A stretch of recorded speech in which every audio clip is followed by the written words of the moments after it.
नमस्कार, न्यूज 18 के digital platform पे आप मुझे देख रहे हैं और मैं हूं आपके साथ में अमनदीप। पश्चिम बंगाल में एसआईआर प्रक्रिया को लेकर सुप्रीम कोर्ट में मुख्यमंत्री ममता बनर्जी और सीजेआई जस्टिस सूर्यकांत के बीच में सवाल जवाब के दौरान अलग नजारा देखने को मिला। ममता की तरफ से कपिल सिब्बल से लेकर कई सीनियर एडवोकेट दलीलें दे रहे थे, लेकिन फिर भी सीएम ममता बनर्जी ने कुछ दलीलें रखने के लिए कोर्ट से मंजूरी मांगी और इसके बाद में कोर्ट रूम में जो भी हुआ वो बेहद दिलचस्प रहा। ऐसे बहुत कम मौके होते हैं जब खुद मुख्यमंत्री किसी मामले में अपनी तरफ से सीजेआई के सामने दलीलें दे रहा हो। आप सभी जस्टिस से मेरी विनती है। सुप्रीम कोर्ट में सुनवाई की शुरुआत में ममता बनर्जी ने बेहद शांत और भावुक लहजे में कहा कि आप सभी सम्मानित जस्टिस से मेरी विनती है कि मेरी बात सुनी जाए। जब न्याय दरवाजे के पीछे रो रहा हो तब मैंने कई बार निर्वाचन आयोग को पत्र लिखे हैं।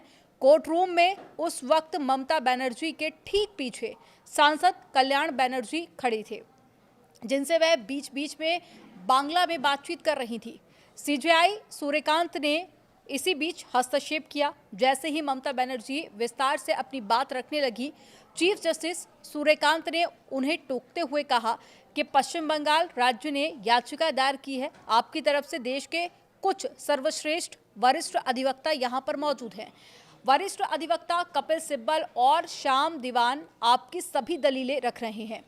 सीजेआई ने यह भी कहा कि हर समस्या का कोई न कोई समाधान होता है ताकि कोई भी निर्दोष नागरिक बाहर ना रह जाए। और इस पर ममता बनर्जी ने फिर आग्रह किया कि माननीय मुख्य न्यायाधीश महोदय, मैं कुछ तस्वीरें कोर्ट के सामने रखना चाहती हूँ।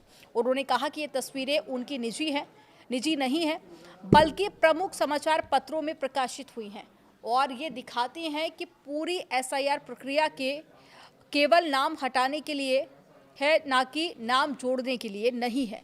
ये बात उनकी तरफ से कही गई। इसके बाद में ममता बनर्जी का लहजा काफ़ी ज़्यादा सख्त हो गया। उन्होंने सीधे आरोप लगाते हुए कहा कि पश्चिम बंगाल को जानबूझकर टारगेट किया जा रहा है। चुनाव के करीब एसआईआर के नाम पर वहां के लोगों को निशाना बनाया गया। उन्होंने दावा किया है कि इस प्रक्रिया से जुड़े मामलों में 100 से ज़्यादा लोगों की मौत हुई है।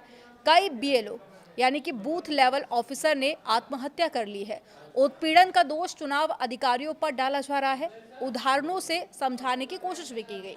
ममता बनर्जी ने कोर्ट के सामने उदाहरण रखते हुए कहा कि मान लीजिए कि शादी के बाद में कोई बेटी ससुराल जाती है तो सवाल उठाया जाता है कि ये पति की उपाधि क्यों इस्तेमाल कर रही है। उन्होंने कहा कि शादी के बाद में ससुराल गई महिलाओं के नाम एक तरफा हटा दिए गए हैं। गरीब लोगों ने फ्लैट खरीदे या फिर घर बदले तो उनका नाम भी कट गया। आधार के साथ में अतिरिक्त प्रमाण पत्र मांगे जा रहे हैं। दूसरे राज्य के निवास प्रमाण पत्र या फिर जाति प्रमाण पत्र नहीं माने जा रहे हैं। तो ममता बनर्जी की तरफ से जो आज दलीलें दी गई हैं वो वाकई में काफ़ी ज़्यादा दिलचस्प रही। आपका इस पर क्या सोचना है, कमेंट सेक्शन में ज़रूर बताइएगा।